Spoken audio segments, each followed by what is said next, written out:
What do ninjas, woodpeckers, and jackass have in common? Come on, I really want you to think about it. But if I have to tell you, I guess I will.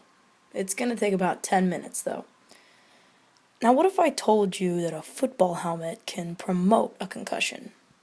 That's right, a football helmet. This thing that is meant to protect you can possibly harm you? Interesting question. That's what I decided to look at for my AP Psychology research project. The concept of risk compensation in sports. Risk compensation is a theory which suggests that people typically adjust their behaviors in accordance with the perceived level of risk, becoming more careful where they sense greater risk and less careful if they feel more protected. Need an example?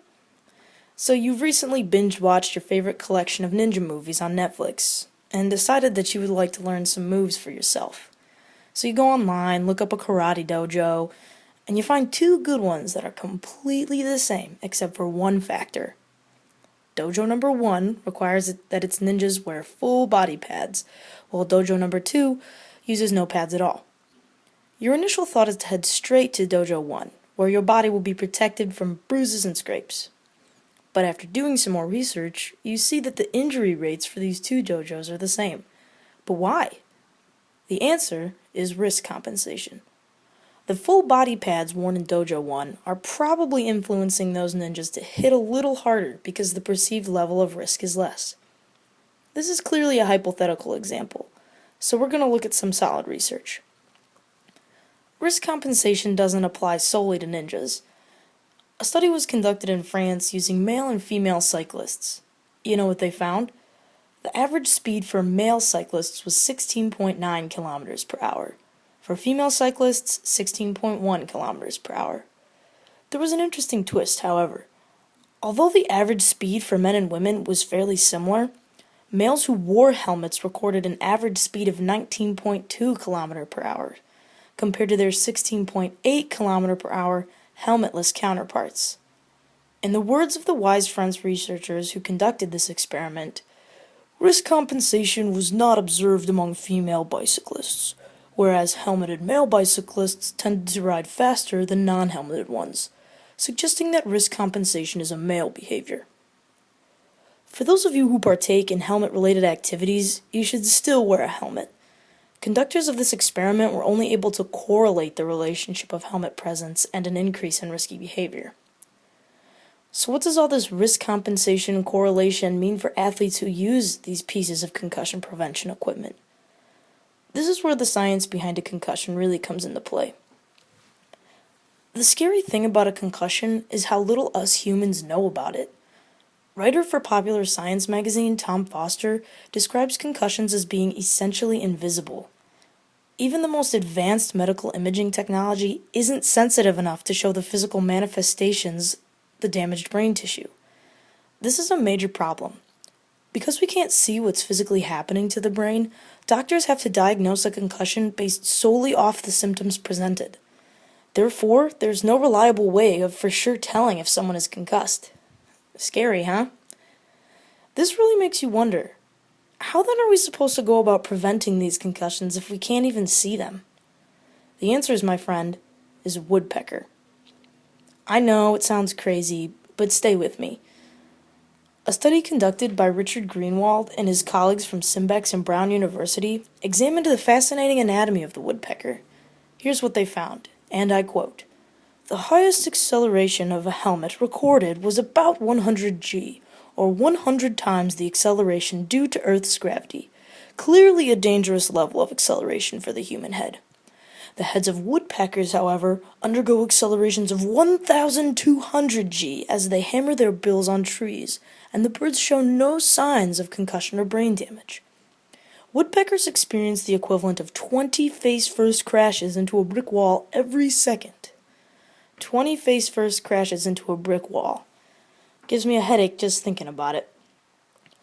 This woodpecker superpower is made possible because of a special strap-like bone in the bird's head.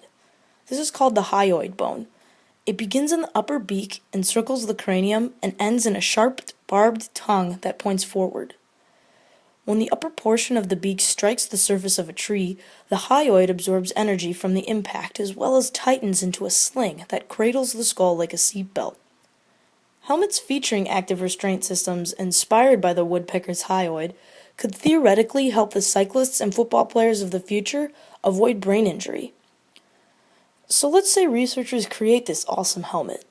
Let's say they make one gosh darn attractive and cute looking helmet that will also save your life. Let's say that you can use this helmet for snowboarding, football, hockey, skiing, the ninjaing you're going to be doing on the weekends. You name it, the helmet will protect you. But there's a catch. You might ask how the increased risky behavior would matter if the helmet will prevent the concussion. But there's your catch. It's right there, you have it. If you tell me that the helmet on my head will prevent me from receiving major brain damage to my brain, then you've basically told me my head is invincible. Now, fortunately, I have somewhat of a good sense of judgment, but others, however, may not. The goofballs who brought us Jackass, Jackass 2, and Jackass 3D would find some kind of way to injure their brain despite the fact that they are wearing these amazing brain-saving helmets. Why would they do this? Well, because you told them that their brain would be fine. So they decided to increase their already risky behavior to compensate for the protection you gave them. So thanks. You're the reason Jackass has a concussion. You've probably done the world a favor, but it's still all your fault. So shame on you. Unfortunately, for those of us who like to live life on the wild side, we still have an unclear understanding as to how concussions occur. To top it off, we do not even have solid technological solutions for reducing injury rates. Creating more effective strategies for reducing the incidence of head injury will require a better understanding of the intersection between biomechanics and behavior. The sheer amount of football helmet companies in the United States is mind-boggling. According to Tom Foster, what was once a rather staid industry dominated by a few large companies has now grown to include an increasing number of upstart firms, serial entrepreneurs, and individual inventors. The result has been a proliferation of new designs. One design in particular is being regarded as the helmet that might save football. They call it MIPS, or the Multi-Directional Impact Protective System. MIPS was founded in 1997 by a Swedish neurosurgeon. The idea behind MIPS is simple. The plastic layer sits snugly on a player's head beneath the padding. By allowing the head to float during an impact, MIPS can eliminate some of the rotational force before it makes its way to the brain. A rotational injury, the most common in terms of concussions, typically occurs when you are hit in the side of your head, resulting in a rapid turn of the neck or brain. Usually with this kind of impact, the brain shifts in the skull and tends to smack into the hard bone, causing a concussion. MIPS is one of the very few football helmets that has the ability to eliminate some of the rotational force. I say some, not all. At the end of the day, it's still hard to determine if and how the concept of risk compensation will affect the protective capabilities of a helmet like MIPS. The important thing to remember is that whether you're a man or a woman, a woodpecker, a ninja, or a jackass, you should still wear a helmet if the situation suggests one. Risk compensation is only a theory. And that, my friends, is how a ninja, a woodpecker, and jackass are related.